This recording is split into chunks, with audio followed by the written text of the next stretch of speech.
Welcome back, ladies and gentlemen, to the first video of the 2020 Justin and Tyler Movie Awards. This, of course, being our Miscellaneous Awards section. In this video, we will be crowning my I Don't Get It Award, a returner from previous years, the Castle Award, a returner from previous years, two brand new awards that you'll have to continue watching the video to find out what they are, as well as our I Expected More, I Expected Less, I Can't Believe I Loved, and I Can't Believe I Hated movies from 2020. And no sense delaying the most important award. We're going to kick this thing off with a bang. Ladies and gentlemen, the Castle Award. Okay, so for the uninitiated, the Castle Award is basically given to the best bunny performance or just general bunnydom in a movie from the year. So it could be awarded on philosophical grounds because there's a cool bunny, whatever. Something to do with a bunny. So this year is for the movie Get Duked. So to understand why this is so important, you have to know that a person who has a bunny ends up thinking about poop a lot. Because they poop all of the time. So in Get Duked, not only is poop mentioned, I think at least 4 times in the movie. My count could be off, but the fact that it's even mentioned once is more than 99% of the movie. There you go. It's mentioned 4 times, but also becomes a major plot point, I think twice, because it's rabbit poop, according to this movie, in the Scottish Highlands, it basically makes you hallucinate and stuff. So it actually becomes a point of the plot twice. So it's like you got a movie that mentions the shows bunnies here and there, has poop talked about 4 times, has it be an important part of the plot, has bunnies just be kind of important in general. It's like, how do I not give the award to Get Duked? Rabbit poop as plot device. That is exactly really, really interesting. Like, once I saw Get Duked, there was just no competition after that. I noticed other bunnies here and there, but there was no competition after I watched Get Duked. It was just like, okay, this obviously... I don't know that I've seen a film that has done more to further bunnydom. So, Get Duked is the Castle Award. So now it's possible there could be 2 things that you learn from this. See, you watch these awards, you learn things. Number 1, there could be some people out there who enjoy the psychedelics, who are trying now to eat rabbit poop, or really badly... It doesn't work. Not that I've tried rabbit poop. No, you know, it doesn't work. Or, who really want to go to Scotland. From the Castle Award, we dovetail directly into my award that I, bring forward year after year, and it's my award, I don't get it. And this award is very simple. It's awarded to a movie that I don't get it. So it's not to say that this is a movie that I watched it and I'm like, oh my god, I have no idea what's going on here. It's an award that goes to a movie that either is getting some hype or some recognition or a lot of conversation, and I'm just like, I don't get what is important. After watching the movie, I don't get why it's getting these things. Fair enough? So my I Don't Get It award for 2020 goes to The Hunt. And this is kind of the way that I've felt basically since I first saw the movie, whenever that was, I guess March. Really early in the year. And I get that it's, again, to underscore the fact that it's not that I don't get what the movie is, I get that it's intended to be, biting political satire, and it's certainly marketed that way, even though I know, like, you look at the movie poster, it's got all these quotes and everything on it, and I understand that all the quotes and everything that are on it are also in and of themselves intended to be satirical in at least some way. So, like, I get what it's trying to be. I didn't think that the movie particularly, and I don't know whether we'll be talking about this movie in any context later on, maybe we will, who knows. but I didn't think that the characters were well defined enough. I didn't think it did a good job of being the biting satire that it was trying to be. I was entertained by that movie on the level of like an over-the-top survival fantasy type thing. Not fantasy, but I mean like, you know, over-the-top survival elements of it. That was entertaining to me. Obviously, that's very surface level. So, like, on the surface level, I was entertained by certain aspects of the movie.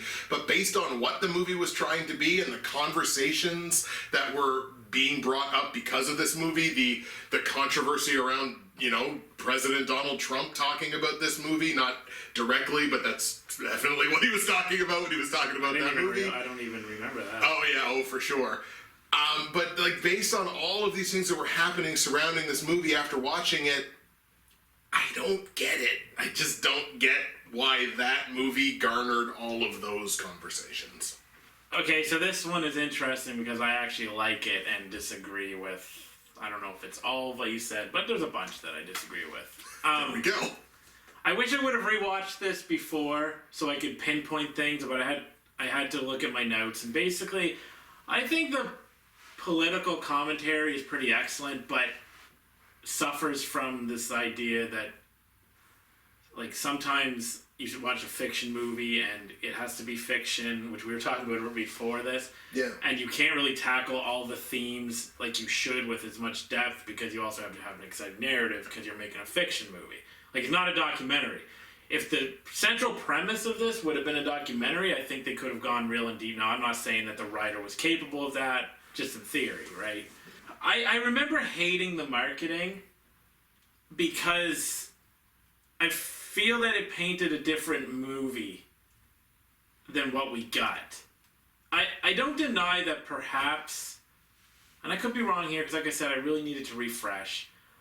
I don't disagree with people who might say that it targets liberals more than conservatives.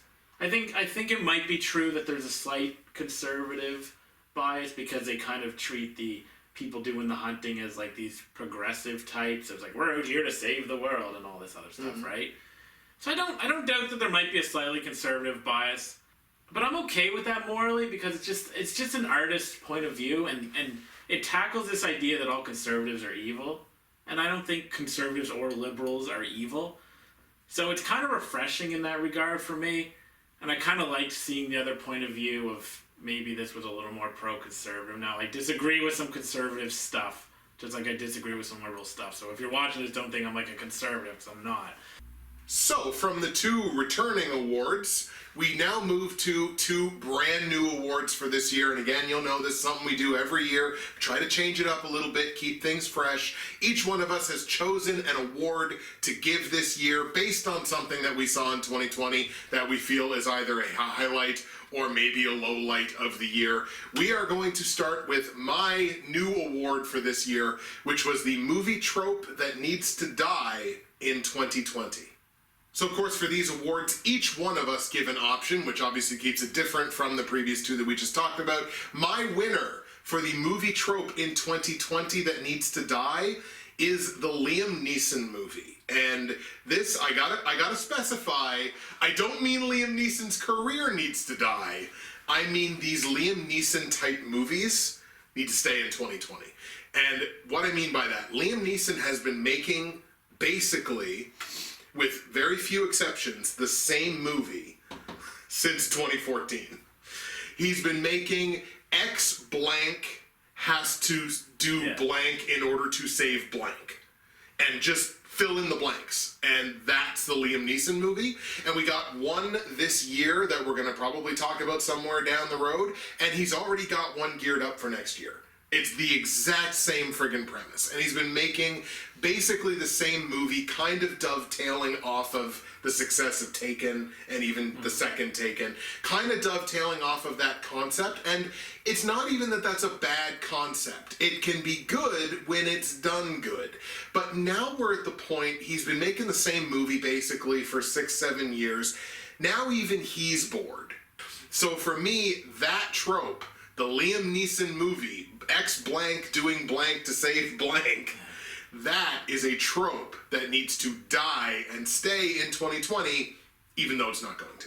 I mean, I see your point, but some of them are fun. Like Cold Pursuit. That was not that long ago. No, Cold Pursuit was, I think, last year.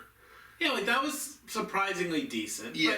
But, I mean, if he's tired, which I suppose, because the movies are usually only average or bad, I guess. Right. So, I suppose I just didn't expect that one. And I don't necessarily know that I would even put Cold Pursuit in that conversation because it's at least different enough. Yeah, okay. And he's not like, and like these aren't exclusively the only movies that he's making, but these ones that he basically has been making at least one a year since like 2014. So that one I don't see. It's the same deal. I'd have to watch Cold Pursuit again. I think that one was at least different enough that I'd probably exclude it from this conversation. That's fair enough. Yeah, I guess if he's just trying to rehash Taken, because even the Taken movies after Taken were not nearly as good as Taken. Taken 2 was like, okay. After that, sorry. So my trope is not saying goodbye when you're on the phone. Because that's a great choice for this award. That's really good. When you first said, okay, this is my idea for the one that we both do, I thought, shit, this might be difficult. Then it popped into my head instantly. I hate that. I understand sometimes people hang up on each other. Sure, it happens in the context of life occasionally. I can understand that sometimes the trope gets played for laughs, and that's also fine if done well. But just in general, they're having a conversation. I don't care how tense the situation is. It's like, say bye. It's 95% of phone calls in cinema during the entire length of phone calls in cinema. They never say bye. I don't care if there's a nuke coming. So just say bye. That's if you learn anything from the movie awards this year, like, just say bye. That is such a great choice for this award. I never would have thought of that, but I know that that's an embarrassing, stupid trope. Right. And I should have been at the forefront of my brain. Well, the problem with it is, for me, like, I'm not hard on tropes in general because everything is filled with tropes. Yes. So they don't, unless they're done really poorly, they don't really stick out too much, which is part of the reason why I thought I might have problems with this, because you're a little harsher, I think, on tropes than I am in terms of, like, our conversations. So now we move on to my choice that we both do, and mine is the best opening scene of a movie from 2020. And with mine, I'm returning back to Get Duked, because the beginning of that movie, I think I've probably watched 15 times. I swear to God. Because I'm going to try to make this quick. It just starts with a little advertisement for a program to, like, go out into the wilderness and learn, like, outdoor skills and stuff. So it has this little video, and of course there's rabbits at one point. And then when it cuts to, like, the actual, you know, when you see the characters for the first time, there's these three, like, delinquent teenagers sitting here like this, right? With their phones, like, bored. And it's a perfect shot to, like, it's just a perfect shot. And then the guy who's taking him on this thing, he's, like, talking, he steps in front of a whiteboard, and he's like, oh, it's quite a thing to be on your own for whatever, right? He's just talking. I don't remember exactly what he says. And on the back, on the board, it says, like, what the program's called. But then as he's talking, the song Ain't It Funny by Danny Brown starts. I don't know if you know that, but it's an excellent song. And the words death, like, because it's D-E-A-T-H, and, like, starting words, death in red flashed up, and that music starts, and then it cuts to him, and he's like, and there's a pause, he's like, well, okay then, and then it, like, cuts back to them, and they're just kind of looking up, and then the credits roll, and it's like a mixture of live action animation with, like, Danny Brown's awesome song playing, like, and it was so good because it was shot brilliantly. I love the death part. I love that it establishes the characters, like, right away. Like, those three kids, like, we already know what they are. Right? Yeah. And just a perfect music choice, and the energy. Like, I was hooked. I was like, okay, I think that I'm gonna at the very least like this movie because the energy of the opening scene was really unlike anything I saw this year. So Get Duked gets its second award of the movie awards. We're gonna have to make trophies. We gotta send them something for this, being recognized so much already. Yep. So my choice for best opening scene of 2020, I kind of had to stretch the definition a little bit. Of course. Rather than, like, I don't necessarily know that, I mean, it certainly wasn't the best movie, but I don't even necessarily know if this is the technically best opening scene of the year, but it's certainly the most memorable. Okay. So that's kind of the slant that I took on it. My choice for this award is Unhinged. So basically, with Unhinged, the opening scene of this movie, the first about 10 minutes, is it's almost done in the single shot format, or like the single shot gimmick, I suppose I should say, where Russell Crowe pulls up in a truck in front of this house, gets out of the truck with a crowbar for no context, no reason whatsoever, knocks on the door, guy opens the door, he starts beating the hell out of this guy with a crowbar. This woman comes around, he beats the hell out of her. He goes back to his truck, gets gasoline, lights this house on fire. So there's no context for this whatsoever. It's just happening, and he gets in his truck and he drives away. So if you took that scene, that 10 minutes, and gave it to like a director with a penchant for uber violence, like if you gave it to like a David Cronenberg, that would be a really interesting like 10-minute short film. Or That would, like like- Refn. Yeah, I think of like Refn. Drive, where Ryan Gosling stomps the dude in the elevator. Yes, absolutely. So, look, Unhinged, certainly not the best or even most memorable movie of the year. Sorry, spoilers for later on. But that opening 10 minutes where you have absolutely no context for this other than the fact that Russell Crowe is killing people with a crowbar for some reason. Yeah. That opening 10 minutes, I was like, oh man, okay, that really grabbed my attention. The movie didn't pay that off at any point after the fact, but that opening 10 minutes, that was the opening scene that stuck with me the most this year. It was one of the few movies that I know you've seen, and I saw your review. And I actually thought that you might have picked this one because I remembered specifically from your review mentioning how the first like 10 minutes or whatever would be a good short film. I thought that might be his pick because, I mean, I haven't seen it, spoiler, because it seemed so average as a whole that I was like, do I really want to waste my time? But I considered it because he was like, but the first 10 minutes is like a short film, but then I just never got around to it. So I can't confirm or deny your pick. We move on now to the Expectation Awards. These are the awards for we expected more and we expected less. So we're going to kick off with I expected more. So this is 3 movies from each of us that we expected more from in 2020. And we're going to kick things off with this guy. So if you'll recall last year, I had a gigantic list of expected more. Well, it's the same this year. I'm not going to list them, but there was 9 movies that were fighting for my 3 spots. Wow. I might be able to say that there were like maybe 5. I think maybe I get real excited for movies, I guess, and then I just get disappointed. Wow. Even though I do rate movies also fairly high. Anyway, whatever. I expected more from Jungle Land, Wendy, and Penguin Bloom. Okay. Years ago during our movie awards, I said Jack O'Connell would be a name to look out for because he had like 2 really strong performances that for some reason I can't remember now. But anyway, I said look out for him because he's going to be someone. Now, he's had a successful career, even before that year. But I've kind of been holding out hope that he shows up again, and I'm super impressed by him. So then we had a movie with Charlie Hunnam and Jack O'Connell, and I thought I like both those guys. And that could be a fun little movie about like 2. I think they're just friends. Or are they brothers? They might actually be brothers. And I don't know. I guess I like boxing movies. I like those 2. I liked the movie, but it ended up being so kind of average. Yeah. So I expected more for that reason.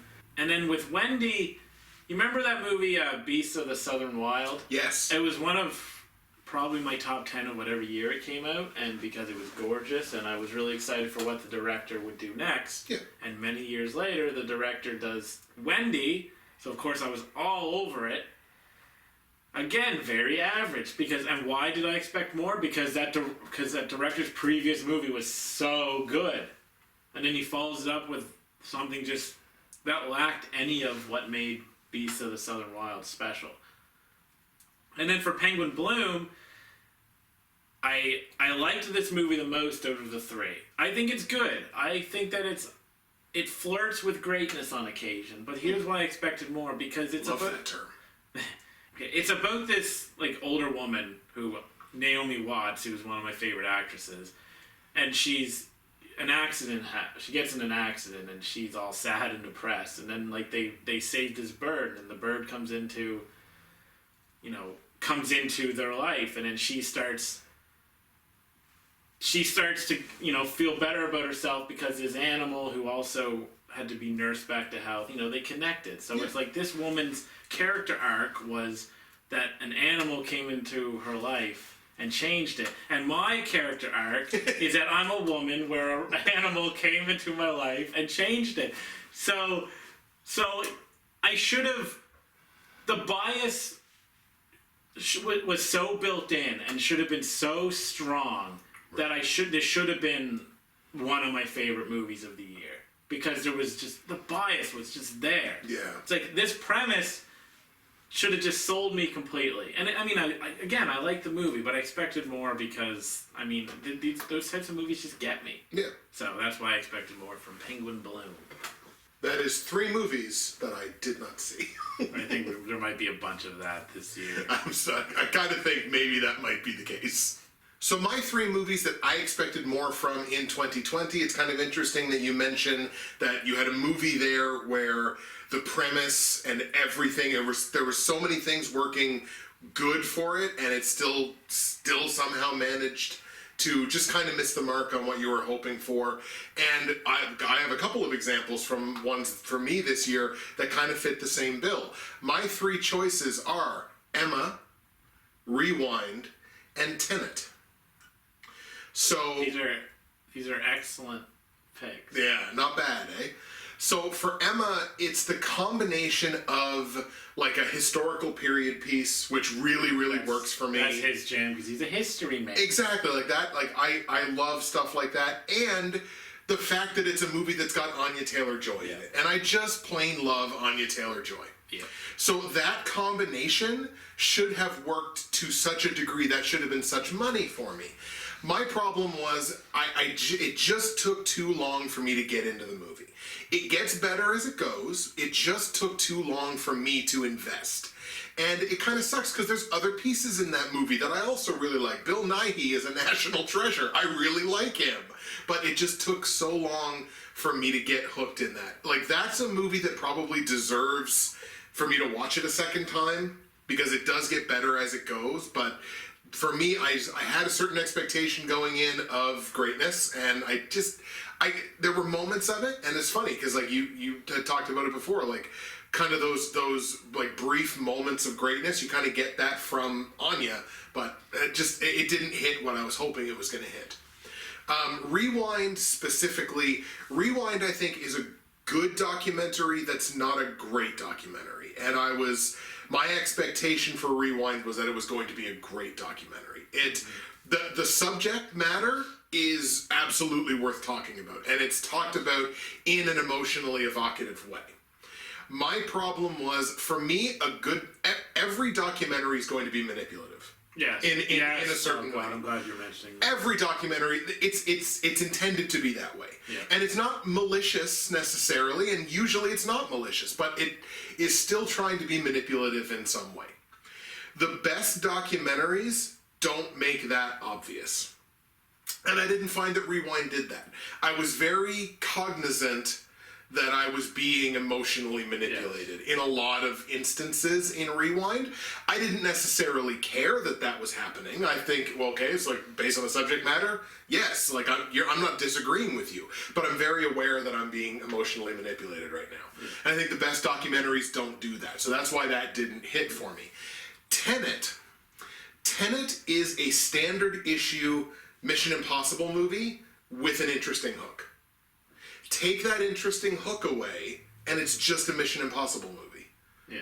And my expectation for that, based on the fact that it's Christopher Nolan, and based on the fact that, like, I like the lead, and I like the premise seems so interesting, the marketing for this movie was great, and the fact that, like, I appreciated the fact that was the first big movie during this whole pandemic that said, screw it, we're going to release in theaters anyway. And I was like, you know what? I respect you for doing that. Yeah. Because somebody's got to do it first. And the fact that you did it first, I respect that. But then I watched the movie and I'm like, okay, I didn't dislike this movie. No. Not at all. But I'm just like, this feels like a Mission Impossible or a Jack Reacher movie that's got an interesting time travel hook, not even time travel, sorry, like reversal of time. But if you take that away, what else? What do you have? And in addition to that, we've always lauded Christopher Nolan as like a technical genius. Yeah. There are technical aspects of this movie. I feel like he might be slipping from a technical aspect. Didn't he basically like question the idea of why people need to hear dialogue? Something, Wasn't it something like that? I can't remember. There was some aspect of it, and it's just in this movie it felt more grating than in any other Christopher Nolan movie I've ever seen. So it's like that was from an expectation perspective, that was massive for me. So those are my three choices. Okay, so with Emma, I pretty much agree with you. That's a more of a you movie. I watched it because I also like Anna Taylor-Joy, and I was really hoping this movie would be great. People loved it.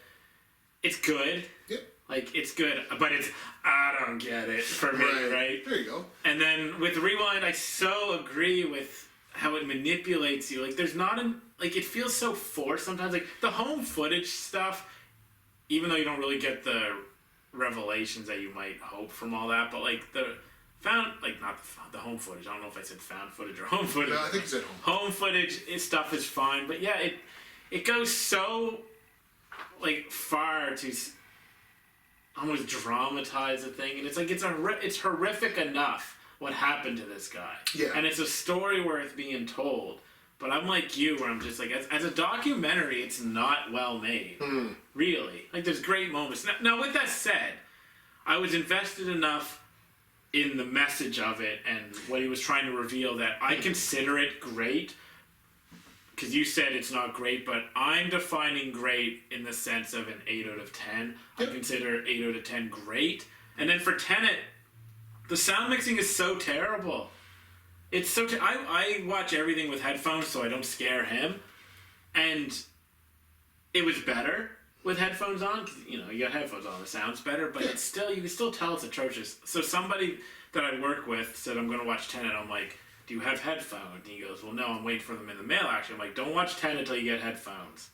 And he's like, I'm glad I listened to you. Yeah. Like, it was still bad, but I could actually hear stuff. And... I liked Tenet more than I liked both Interstellar and Dunkirk, because as you know, I'm not a big fan of either of them. I think they're both, like, okay. And I think that Christopher Nolan is losing me. So for me, this is a slight step up. Mm-hmm. But it's still something that I very much... I don't know if I expected more because of the way me and Nolan are going, but I certainly hoped for more. Yeah. And it's hard not to when the opening at the Kiev Opera is so good. That's such a great beginning. So there's a thing that Nolan does at his best.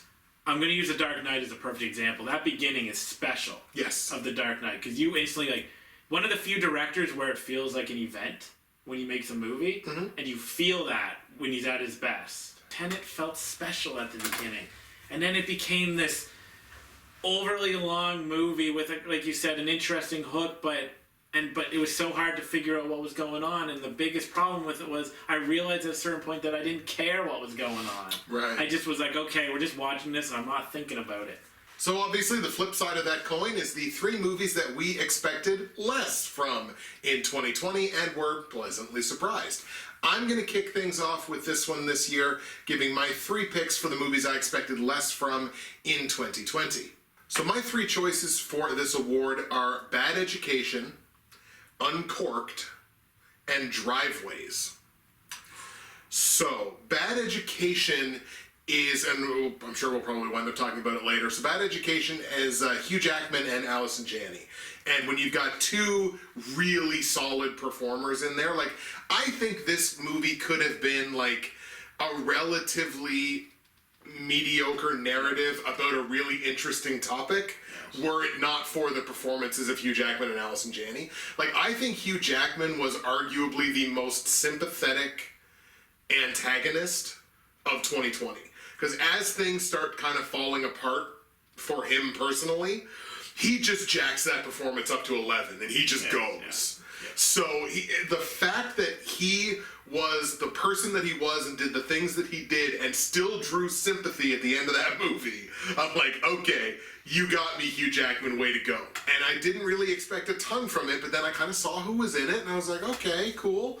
And Allison Janney was quite good. She was on my Best Actors list for quite a while. And when I watched it, just saw Hugh Jackman get better and better and better as that movie went on, and I was like, cool, this was a pleasant surprise for me this year. Yeah, I would say for me it was, pretty close in there as well. Yeah. So Uncorked, and I saw you make a face. I don't know what that is.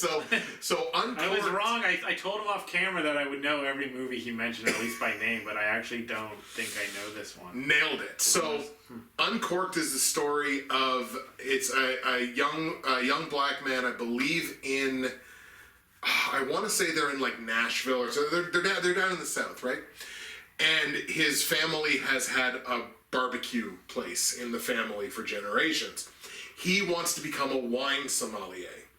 The way this movie juxtaposes hip-hop and wine culture, you don't think about wine when you think about hip-hop, right? You don't think of Dujiak, you think of cognac. Like, it's just not, you just don't think about wine when you think about hip-hop and vice versa. And the way that they juxtapose and they synergize hip-hop culture and wine culture, it was just so wildly interesting to me. And I just kind of expected that this would be a movie that might hook on the tail end of my top 30 at the end of the year, or might wind up one of the yellow spectrum ones that I don't even talk about. And with Driveways, it's a very simple answer. Brian Dennehy. Like, Brian Dennehy does not work very often. I mean, he's an older guy. He's been acting for a long time. He doesn't work very often. So good. But oh my God, Brian Dennehy was so good in this movie. I think they were all good. Yeah, absolutely. I thought the main woman was a little stilted maybe at times, but my God, Brian Dennehy is so damn good in this movie. And I kind of mentioned it to him off camera. If we did an award for Best Musical Score, this is the movie that I would have given it to. The entire score of this whole movie is so tremendously well done. I believe it was Andrew Ahn who did this movie, and it's only like his second movie that he's ever done, but like, I'm gonna put him on a list of people to watch out for. In a good way. Not in a bad way, in a good way. Anything else that he does, I'm gonna be invested in, I'm gonna be interested in, I'm gonna seek that out. So for my 3 movies that I expected less from, you got The Invisible Man, you got Sonic the Hedgehog, and you got Holiday. Okay, Holiday I didn't see. Okay, so The Invisible Man was just a me thing. I actually love the novel. I love the 1933 movie.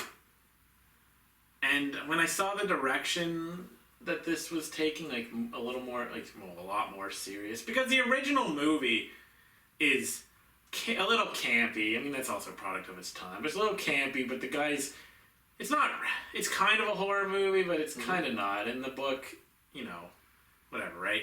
And this was a more serious attempt at a horror movie, and it ended up being good. Now, I don't think it's as great as other people think, because there's a lot of people this year who think, and maybe it's because there's not a lot of big movies out, but a lot of people really love this movie, and I'm not in that camp. Right. But I do like it, and it had that bias. I was like, well, this isn't the Invisible Man that I want, right? Right. But it was good. I enjoyed it. And then with Sonic, just kind of expected a turd, honestly. I mean, look, video game movies have their history, They have their right? history, and I was surprised by how much.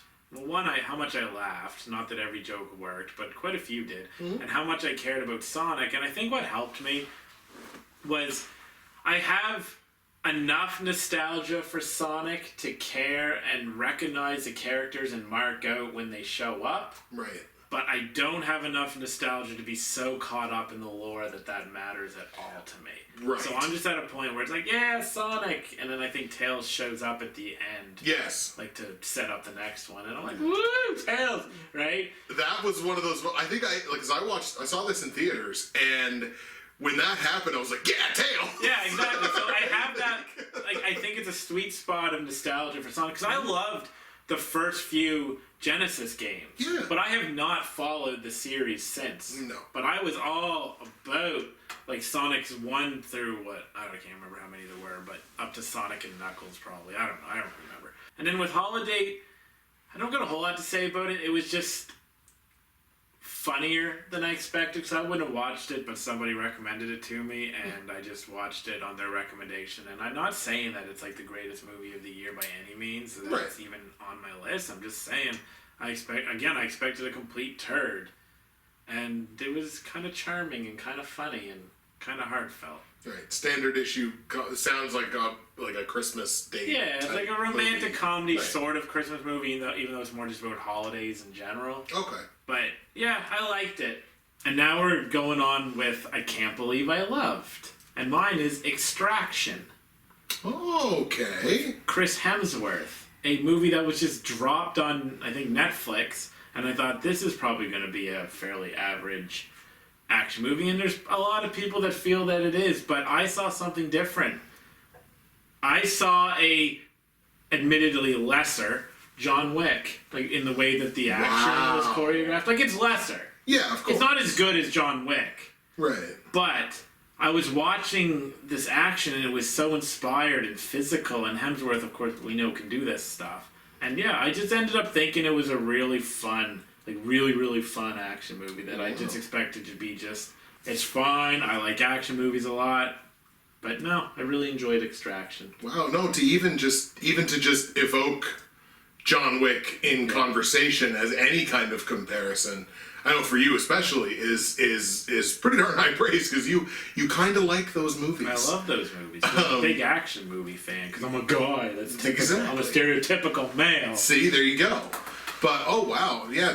And you know what? That was one that I had kind of looked at it a couple of times this year, and I'm like, maybe I should watch this. I think I even had it. You know what it looked like to me? It looked like Black Hawk Down. Yeah, no, that's fair. Right? And I was like, you know what? Do I need to see Black Hawk Down in 2020? Probably not. If I did, I'd probably watch Black Hawk Down.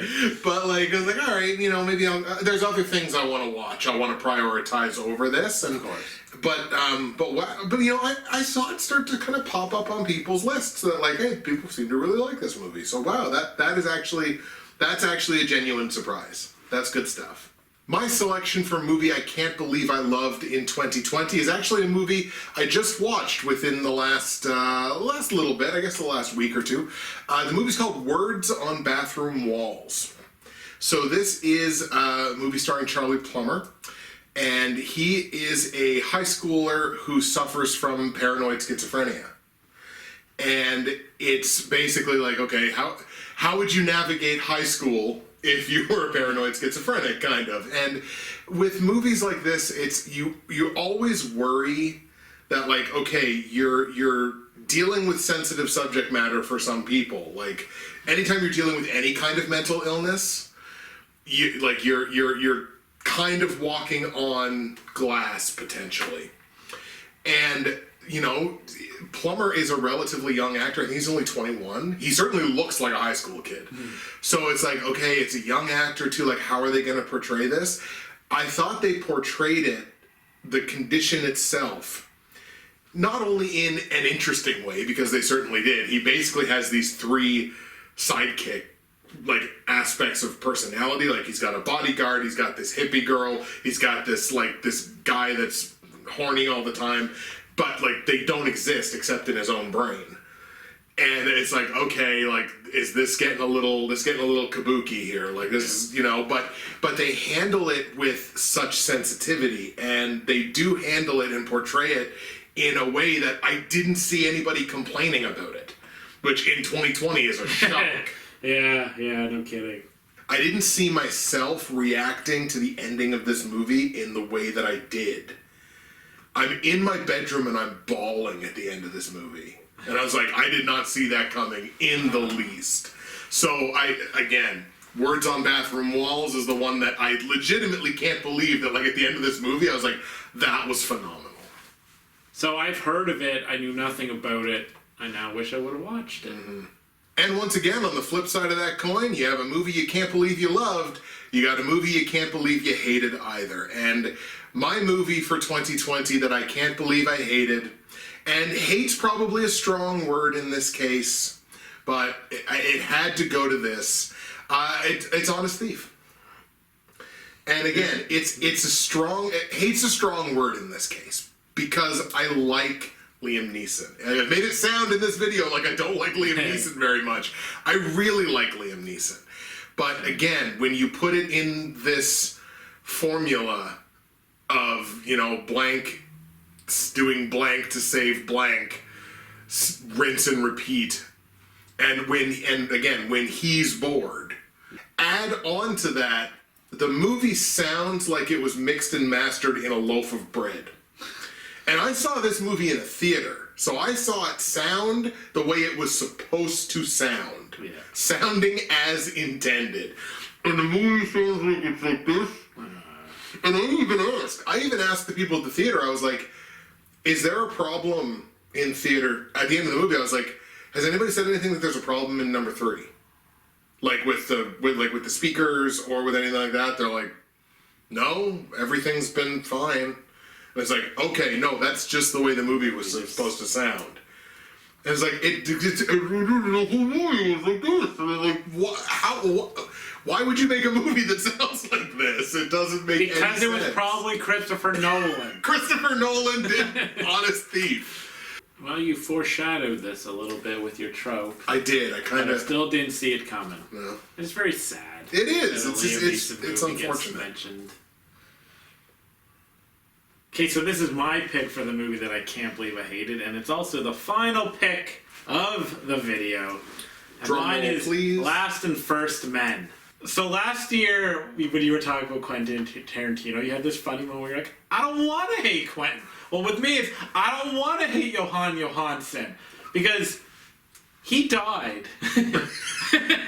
So among other reasons. Well, he died, and his music, because he was a composer and like a musician, his music is brilliant. He did Mandy, he did Sicario, he did Arrival, he did some other stuff that I can't remember off the top of my head. He became over the years one of the only movie composers that I followed. Like even if I never saw the movie that he did the soundtrack for, I'd probably listen to the soundtrack because his music is so good. And in fact, I would say that this movie has my favorite soundtrack of the year because he made it. Right. And it was his directorial debut, and it sounded like something I really like, a sci-fi movie. It has Tilda Swinton like narrating over it. You look at screenshots and there's just like this beautiful imagery. And I thought maybe he'd get like a best director nod, like even if it wasn't top 3, maybe top 6 or maybe even top 3.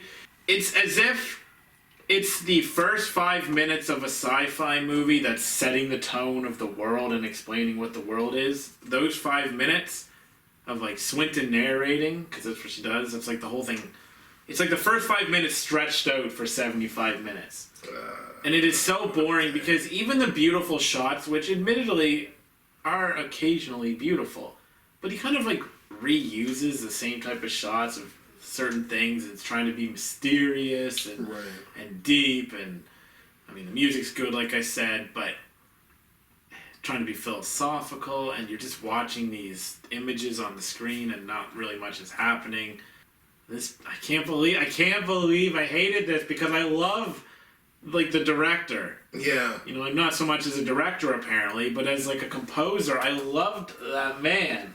And it's a big loss for him to be gone. Yeah, one of those situations where it's like, it seems like he had 6 ideas for a 75-minute movie. Yeah. That's unfortunate. It's very sad. This one hurts me a lot because when I heard of it, I thought I gotta find this and watch it because it seemed like it should have been just a home run for me. There you have it, folks. Our Miscellaneous Awards come to a close. Can't believe we loved, can't believe we hated, expected more, expected less, Castle, I don't get it, and some fun ones that we've never given before. And on the next video, we go into what we call the People Awards section of the 2020 Justin and Tyler Movie Awards, and that is our Best Actors, Best Actresses, and Best Directors of 2020. We'll see you over there.